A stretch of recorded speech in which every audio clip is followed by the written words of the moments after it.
Chapter 6, Dhyana Yoga. The Supreme Personality of Godhead said, "One who is unattached to the fruits of his work and who works as he is obligated is in the renounced order of life, and he is the true mystic, not he who lights no fire and performs no duty." What is called renunciation you should know to be the same as yoga, or linking oneself with the Supreme, O son of Pandu. For one can never become a yogi unless he renounces the desire for sense gratification.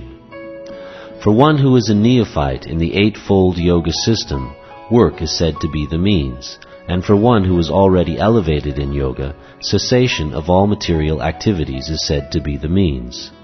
A person is said to be elevated in yoga when, having renounced all material desires, he neither acts for sense gratification nor engages in fruitive activities. One must deliver himself with the help of his mind and not degrade himself. The mind is the friend of the conditioned soul and his enemy as well. For him who has conquered the mind is the best of friends, but for one who has failed to do so, his mind will remain the greatest enemy. For one who has conquered the mind, the supersoul is already reached, for he has attained tranquility. To such a man, happiness and distress, heat and cold, honor and dishonor are all the same. A person is said to be established in self-realization and is called a yogi or mystic when he is fully satisfied by virtue of acquired knowledge and realization. Such a person is situated in transcendence and is self-controlled. He sees everything, whether it be pebbles, stones, or gold, as the same. A person is considered still further advanced when he regards honest well-wishers, affectionate benefactors, the neutral, mediators, the envious, friends and enemies, the pious and the sinners, all with an equal mind. A transcendentalist should always engage his body, mind, and self in relationship with the Supreme. He should live alone in a secluded place and should always carefully control his mind. He should be free from desires and feelings of possessiveness. To practice yoga, one should go to a secluded place and should lay kusha grass on the ground and then cover it with a deerskin and a soft cloth. The seat should be neither too high nor too low, and should be situated in a sacred place. The yogi should then sit on it very firmly and practice yoga to purify the heart by controlling his mind, senses, and activities and fixing the mind on one point. One should hold one's body, neck, and head erect in a straight line and stare steadily at the tip of the nose. Thus, with an unagitated, subdued mind, devoid of fear, completely free from sex life, one should meditate upon me within the heart and make me the ultimate goal of life.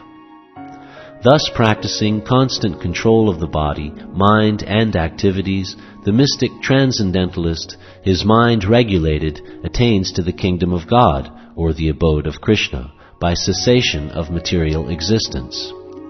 There is no possibility of one's becoming a yogi, O Arjuna, if one eats too much or eats too little, sleeps too much or does not sleep enough. He who is regulated in his habits of eating, sleeping, recreation, and work can mitigate all material pains by practicing the yoga system. When the yogi, by practice of yoga, disciplines his mental activities and becomes situated in transcendence, devoid of all material desires, he is said to be well established in yoga. As a lamp in a windless place does not waver, so the transcendentalist, whose mind is controlled, remains always steady in his meditation on the transcendent self.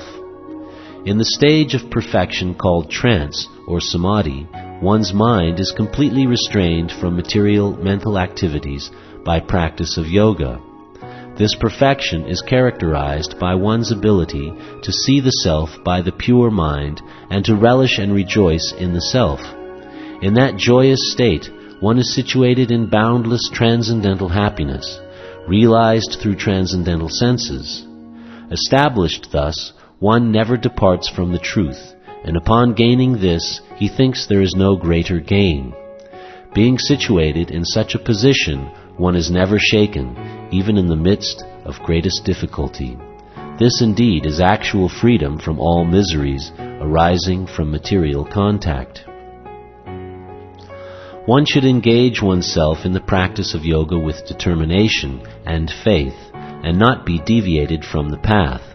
One should abandon without exception all material desires born of mental speculation, and thus control all the senses on all sides by the mind. Gradually, step by step, one should become situated in trance by means of intelligence sustained by full conviction, and thus the mind should be fixed on the self alone and should think of nothing else. From wherever the mind wanders due to its flickering and unsteady nature, one must certainly withdraw it and bring it back under the control of the self. The yogi whose mind is fixed on me verily attains the highest perfection of transcendental happiness. He is beyond the mode of passion. He realizes his qualitative identity with the Supreme, and thus he is freed from all reactions to past deeds. Thus the self-controlled yogi, constantly engaged in yoga practice, becomes free from all material contamination and achieves the highest stage of perfect happiness in transcendental loving service to the Lord. A true yogi observes me in all beings and also sees every being in me. Indeed, the self-realized person sees me, the same Supreme Lord, everywhere. For one who sees me everywhere and sees everything in me, I am never lost, nor is he ever lost to me. Such a yogi who engages in the worshipful service of the Supersoul, knowing that I and the Supersoul are one, remains always in me in all circumstances. He is a perfect yogi who by comparison to his own self sees the true equality of all beings in both their happiness and their distress, O Arjuna. Arjuna said, O Madhusudana, the system of yoga which you have summarized appears impractical and unendurable to me, for the mind is restless and unsteady. For the mind is restless, turbulent, obstinate, and very strong, O Krishna, and to subdue it, I think, is more difficult than controlling the wind. Lord Sri Krishna said, O mighty armed son of Kunti, it is undoubtedly very difficult to curb the restless mind, but it is possible by suitable practice and by detachment. For one whose mind is unbridled, self-realization is difficult work, but he whose mind is controlled and who strives by appropriate means is assured of success. That is my opinion. Arjuna said, O Krishna, what is the destination of the unsuccessful transcendentalist, who in the beginning takes to the process of self-realization with faith, but who later desists due to worldly mindedness, and thus does not attain perfection in mysticism?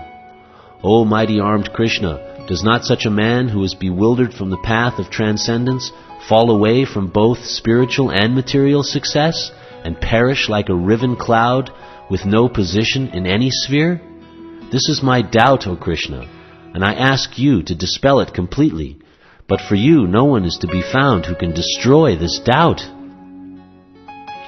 The Supreme Personality of Godhead said, Son of Pritha, a transcendentalist engaged in auspicious activities does not meet with destruction either in this world or in the spiritual world. One who does good, my friend, is never overcome by evil. The unsuccessful yogi, after many, many years of enjoyment on the planets of the pious living entities, is born into a family of righteous people, or into a family of rich aristocracy. Or, if unsuccessful after long practice of yoga, he takes his birth in a family of transcendentalists who are surely great in wisdom. Certainly such a birth is rare in this world. On taking such a birth, he revives the divine consciousness of his previous life, and he again tries to make further progress in order to achieve complete success, O son of Kuru. By virtue of the divine consciousness of his previous life, he automatically becomes attracted to the yogic principles, even without seeking them. Such an inquisitive transcendentalist stands always above the ritualistic principles of the scriptures. And when the yogi engages himself with sincere endeavor in making further progress, being washed of all contaminations, then ultimately, achieving perfection after many, many births of practice, he attains the supreme goal. A yogi is greater than the ascetic, greater than the empiricist, and greater than the fruitive worker. Therefore, O Arjun, in all circumstances, be a yogi. And of all yogis, the one with great faith, who always abides in me, thinks of me within himself, and renders transcendental loving service to me, he is the most intimately united with me in yoga and is the highest of all. That is my opinion.